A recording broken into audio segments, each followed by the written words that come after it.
Wara sigħat ta' diskussjonijiet jaħarqu f'Kastilja, ebda deċiżjoni dwar il-futur politiku ta' Rosien Cutajar, ebda qbil fost id-deputati tal-Labor.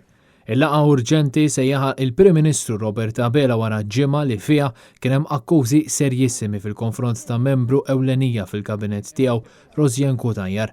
Abela issa jispiċċa daru mal-ħajt quddiem dan l-iskandlu. L-aħbar li sejħed din il-laqgħa kienet żvelata b'mod esklusiv mill-Gazzetta Il Mument għalkemm il-ħadd il-Prim Ministru prova ibenġilha u qal li sejjaħ il-Kabinett u l-Grupp Parlamentari biex jiddiskuti il-problema tal-kirjiet.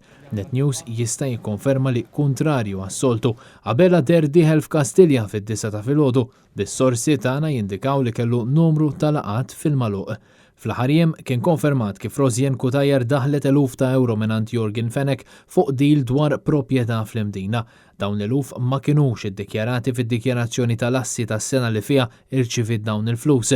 Sussegwentament ħarġu wkoll aħbarijiet dwar chats li Cutajar kellha mas-sit tal-kumpanija 17 Black u mal-allegat kompliċi fl-assassinju ta' Daphne Caruana Galizia. Ir-rapporti jindikaw li f'dawn iċ-chats Cutajar talbet lil Fenech jgħinha tiffinanzja survey fid-distrett. Għal darb'oħra, it-tnejn filgħodu Rosien Cutajar ħarbet milli twieġeb dwar dawn l-allegazzjonijiet serji. Ponġo onorevoli. Għalfejn jiena tajjeb inti? Tajba ħafna grazzi. Tajjeb. Il-flus li ta' Jorgen Fenech għalfejn mhumiex fuq id-dikjarazzjoni Mhux ħanoqgħod nikkummenta magħkom ta' Net News fil-mument opportun.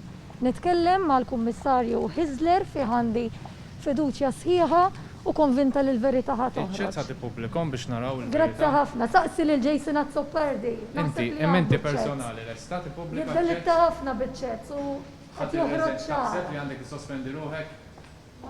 Cutajar qatt ma ċaħdet li ħadet dawn il-flus, qalet biss li qatt ma ħadet flus biex taġġevola lil xi ħadd politikament u jidher li l-grupp parlamentari jinsab maqsum dwar il-futur politiku ta' Rosien Cutajar tant illi ħadd minnhom ma kommenta ruħu dwar x'jixtiequ li jsir mis-segretarju parlamentari. Qed ikomplu joħorġu aktar affarijiet dwar Rosien Cutajar taħseb li għandha żżomm posta.